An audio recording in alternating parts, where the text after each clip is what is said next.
Welcome to Happy Hands and Hearts.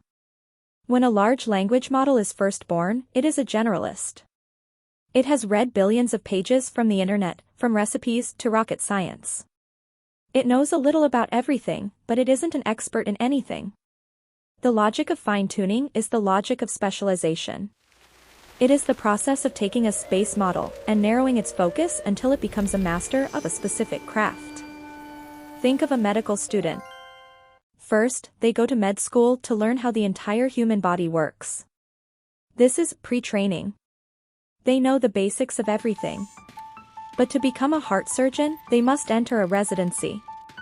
They stop studying the whole body and spend years looking only at hearts. Fine-tuning is the digital residency. We take the AI that already knows how to speak and we feed it only legal documents or medical records until its logic is tuned to that specific world. How does this work mathematically? Remember the volume knobs or weights we discussed in neural networks. In a base model, those knobs are set to understand general language. In fine-tuning, we don't restart the machine. Instead, we give the knobs as a nudge.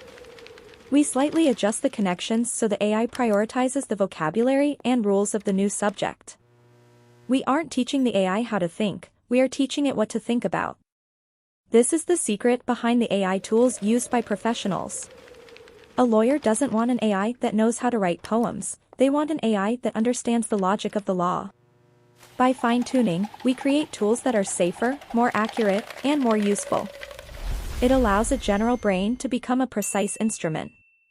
The logic of fine-tuning is what turns a chatbot into a professional partner. Fine-tuning proves that even the most powerful machines need focus to be effective.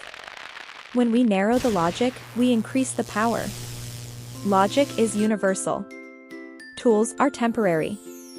Anybody can learn AI. Thank you for joining the Vault.